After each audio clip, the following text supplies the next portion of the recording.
10, 9, 8, 7, 6, 5, 4, 3, 2, 1. We have ignition.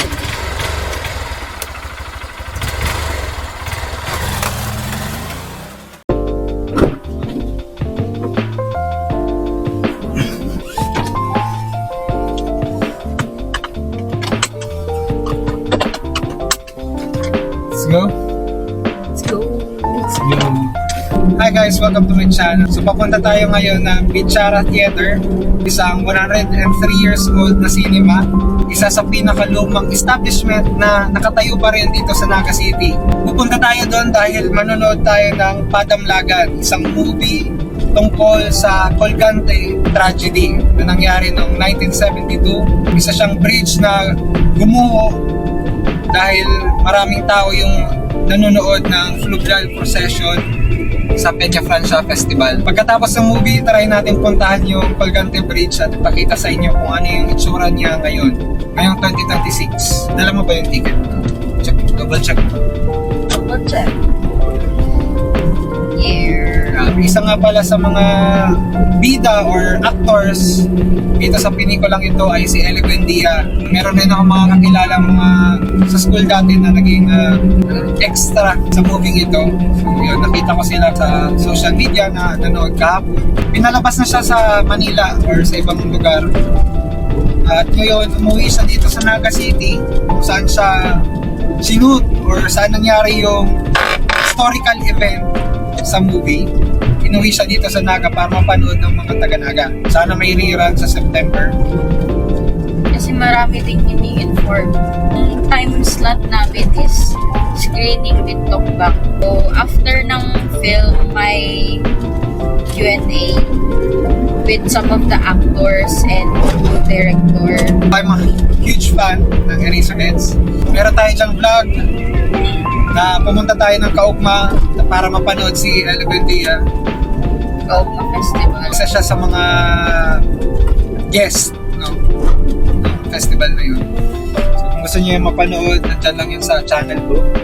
Isa pa yun sa mga rason kung bakit tayo manonood ng Padamlagan is fan tayo ng Eraserheads. So yun, historical significance at yun, fan tayo. Kaya manonood tayo. Eraserheads ka lang ba fan? Oli Ellie mismo. Yung anak mo ang nickname Ellie. Mas fan ako nila as a group, hindi yung as an individual artist lang. Mas gusto ko yung music na ginawa nila as a group.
Hotel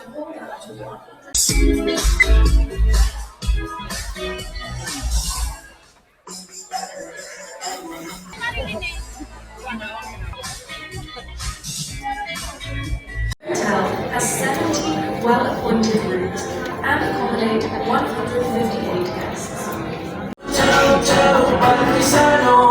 Sa sagong buhay, harani ang kagaganan.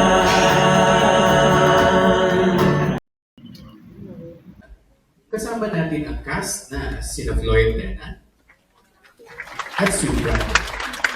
Lagan, Miss Jen Romano.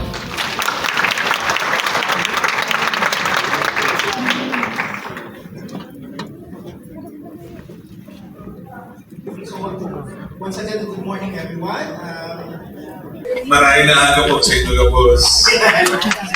Sa Gabos na Ate Lisa Ricky, hello po. So, naku-curious lang ako, Direct Jen, paano mo siya ginibo, ano si proseso, ano si pagal, si sakripisyo mong iguaman. Can you tell us the story behind how did you conceptualize the film? Yun lang po. Salamat, Diyos Mabalos. Ginamit ko itong mga oral histories. Basically, since po kulang naman sa primary resources, naghanap kita ng mga secondary sources, which is itong mga oral interviews. So for the film, voiceovers na sila. So para itong nakuang dito from the interviews, give siya ito ang more creative paglatag sa mga istorya, si narrative. Salamat po sa pagdalan ka pa ng vlogan. Ingat po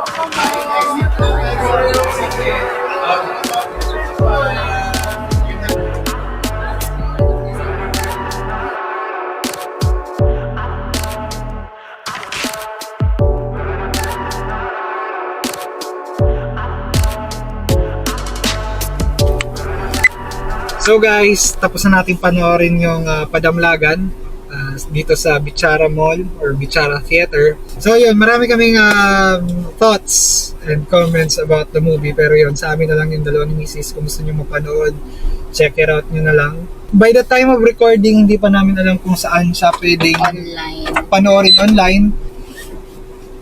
Pagdating ng Peña Francia, sana may pa-showing ulit nila, no? Pagka-time din ng movie para sa okasyon or sa festivity ng Peña Francia Festival. Tapos, sana naman, itong mga schools, kapag September, gawin nilang film showing ganun, kung pwede nilang ipakita sa mga bata. Na-realize din namin na kulang yung commemoration.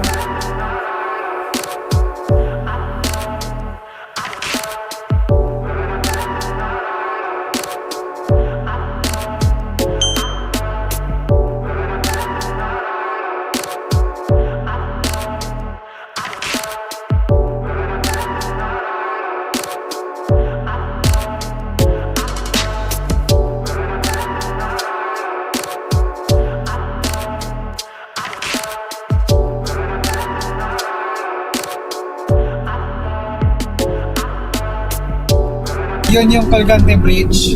Kung makikita nyo dyan yan sa clip na yan, inaayos siya. Yun yung Naga River kung saan si Ina dumadaan pag fluvial procession, at yun yung exact bridge na bumagsak noong 1972. Naitanong ko sa relatives yung tungkol sa araw na yun. Maganda yung kwento ng uncle ko sa araw na yun kasi pumunta daw sila doon at na-witness nila yung nangyari. So, base sa kanya, 100 daw yung namatay, kasali na doon yung nakuryente at nalunod.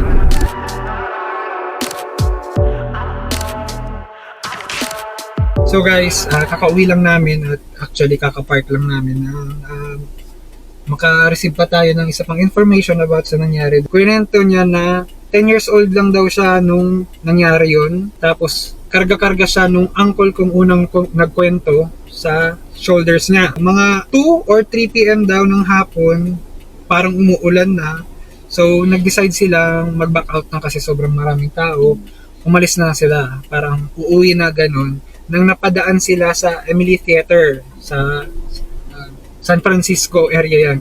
In modern times dito sa May may... video ako kanina. Doon daw, nagkataon, may nakita silang sine na gusto na nilang panoorin matagal na. So yung pinanood nila, nung natapos yung sine, paglabas nila, nagkakaguluhan na daw yung tao. Akala nila dahil sa ulan, akala nila kung something lang. Basta nagkakaguluhan na yung tao, wala na silang masakyan. Hindi na sila makapag-commute, siguro dahil na rin sa kaguluhan ng mga tao. Nag-decide na lang silang maglakad. So simula doon sa areang yun, naglakad sila buong Panganiban area, nakarating sila doon sa ngayon ABS-CBN station na. Nakita daw nila doon yung mga naapektuhan ng trahedya. At doon daw, nakasalubong nila yung parents nila, lola ko at lolo ko. Hinahanap sila kasi akala daw pati sila nadamay. So yung emosyon ng grandparents ko, parang yung emosyon nung bida doon sa movie. Yung character ni Ellie, yun yung nararamdaman noon ng grandparents ko sa mga uncle ko kasi akala nila nadamay sila. Nakasalubong nila yung grandparents ko na umiiyak na naghahanap sa mga naapektuhan kung kasama sila doon. Panood pa lang namin tapos nalaman namin ngayon na yun rin pala yung exact na naramdaman ng grandparents namin. At that time, kung anong naramdaman nun doon ng bida, masasabi namin dahil sa kwento ng relatives namin na naramdaman talaga yun ng mga tao at that time. So guys, nandito tayo ngayon sa bahay at kasama natin si Mama. So, yun nga, nakwento namin sa inyo kung ano yung experience ng uncle ko nung time na yun. So, tatanungin natin si Mama kung ano ba yung mga recollection niya nung mga panahon na yun. Ma, ano yung mga natatandaan mo nung September 16, 1972, Colgante tragedy? Nasa bahay ako noon kasi batang-bata pa ako. 8 years old. Oo, 8 years old. Ang naalala ko lang, nung binalita sa radyo na bumagsak nga yung Colgante, nagpanik yung nanay at tatay ko. Kasi ang alam nila, nanood yung kuya ko, mami ko po, iniwan nila doon sa may Colgante, mismong doon. Kaya nagpanik sila dahil inaakalang nakasama sa mga aksidente. Tapos hanggang wala pang balita kung anong nangyari. Nung kalaunan na hapon na, kumbaga palubog na yung araw, dumating yung kapatid ko, yung may kasama siya, yung kapatid kong lalaki din na sinundan ko. Tapos yung tinanong nila kung saan nagpunta, yung nung iniwan pala nila sila ni nanay saka ni tatay doon sa Colgante, umalis din sila. Awa ng Diyos, hindi sila nakasama sa pagbagsak ng